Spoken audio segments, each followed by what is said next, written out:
it was like 2:30 in the morning, and I called my grandma and I was like, I think I'm going back to the ER. I was supposed to go to my grandma's house for lunch to see her and my grandpa, and on a Sunday. And Saturday night, I couldn't sleep for shit. And so it was like 7 in the morning. I'm still awake. So I texted her. I was like, hey, I'm probably going to come by, a bit earlier at like 10. I'm not feeling too well. I got a pretty bad earache too. And she's like, okay. So I went over there at like 10. Hadn't slept, felt like shit. My ear was killing me. And like the ear pain started going into my jaw. And like I couldn't really like eat or anything. I was like, I don't think this is good. And she was like, well, stop by the urgent care. I was like, yeah, that's a good idea. So there was an urgent care kind of between her house and my house. And so I stopped there. I went in. I was like, yeah, I'm not feeling too great today. I'm like, okay. So luckily there was nobody else there like waiting or anything. So they took me in the back and the nurse is like, all right, I'm going to take your blood pressure. And she's like, okay. I'm like, okay. And she takes it and she kind of looks at me and she was like, oh, let me take it again. I was like, okay. She takes it again and she looks at me. She's like, do you feel okay? I was like, I'm saying my ear hurts and like now it's kind of into my jaw and I'm kind of tired. And she's like, I'll be right back. So she leaves and then that's got to be pretty alarming when she's like, are you feeling okay? And you're like, yeah. And she's like, hold on. I just imagine it was a slow turn. So the doctor that's there comes in. She's like, hey, how you feeling? I was like, my ear hurts. It's going down into my jaw. And she was like, I'm gonna take your blood pressure one more time. And she's like, okay. I was like, okay. She takes it and she's like, you need to go to the ER right now or else you're not gonna make it. I was like, make it? I was like, what are you talking about?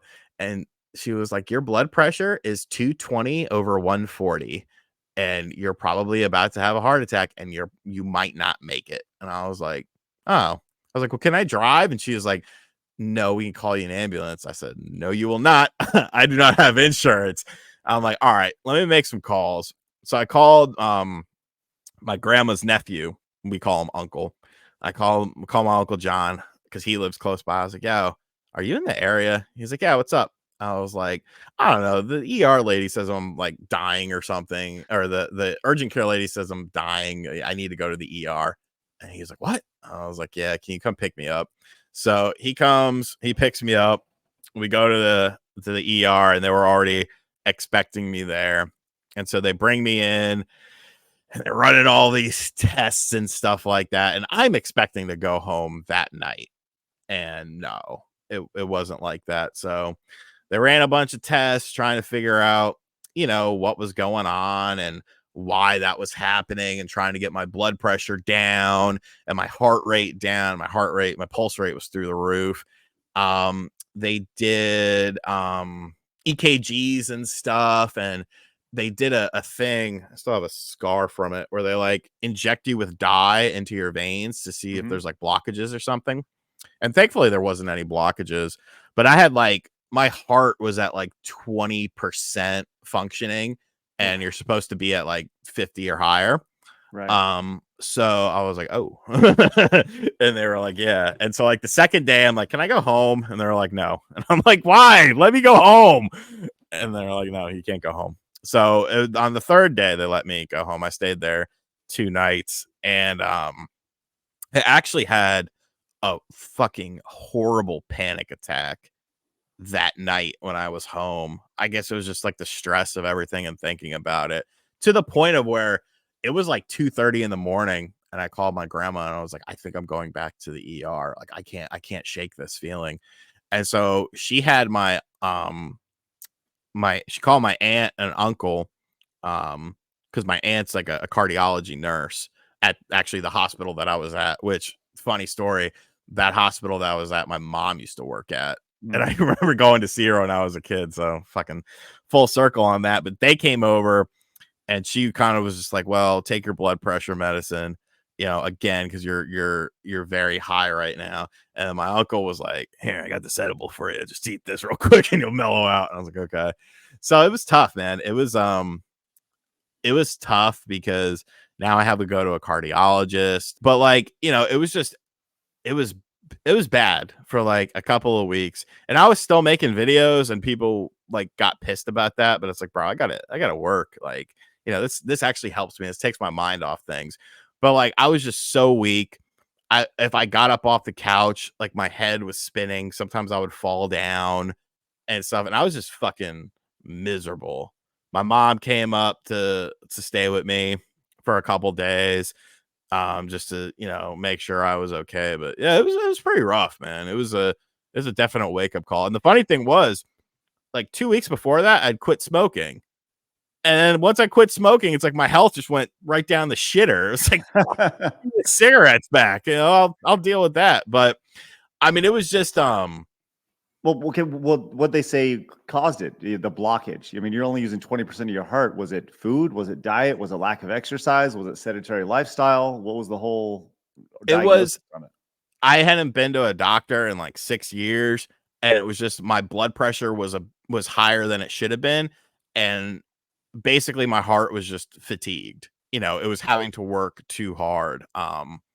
As far as, and also, the lack of sleep and all that sort of stuff. But here's the funniest fucking part. All right. So I had a follow up with the cardiologist like 3 days after I got out of the hospital. So I go there and my ear is still hurting. And I'm like, dude, can you give me something for this ear? He's like, well, I can't, but you can go to the urgent care downstairs. And this is a completely different place. So I'm like, fine. And so I go downstairs to the urgent care, and I'm sitting there waiting, and the doctor comes in, and she looks at me. She's like, how you doing? I was like, you don't recognize me, do you? And it was the same fucking doctor at another urgent care place. She was like, oh my God, what the hell happened to you? So I told her everything. I was like, you never gave me anything for my fucking ear. She's like, oh, I'm sorry. And they never gave me anything for my ear in like the hospital or anything like that, just because they thought, I don't know, like maybe I'd burst something in my ear or something because of my heart. But yeah, it was, you make the most of it. Like, they did give me, Percocets and shit for my ear. So, that was nice. But yeah, it was rough. But now, like, I had a follow up. They did, I've had subsequent follow ups. They've done, EKGs, and they did, I don't remember what it's called, but it's like an ultrasound essentially. Like they put like gels on you and they move it around, and the heart's now back over 50%, and on the way up, and it's healed. And now I only have to go like every 6 months to the cardiologist just for little checkups here and there. So What have you changed in your lifestyle since then? I mean, are you eating better? Are you exercising more? Or are you I'm like eating a little better, exercising pretty much every day, and just trying to relax more, sleeping more, because really the cause of like my sleep stuff was like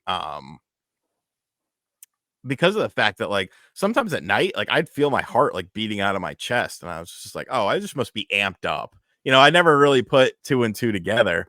So yeah, it was rough. And I think, the quitting smoking thing, probably, the timing of it probably also played a role in stress levels and stuff like that. It was a perfect storm, not like a negative perfect storm, right? of just a bunch of shit all at once. And it was just like, fuck. But, you live and learn. I'm still here. Ain't found a way to kill me yet. But what do you think about this? Leave us a comment down below. We read every single one of them. Also, make sure you hit the subscribe button because you have found your home for common sense in the gaming and entertainment worlds.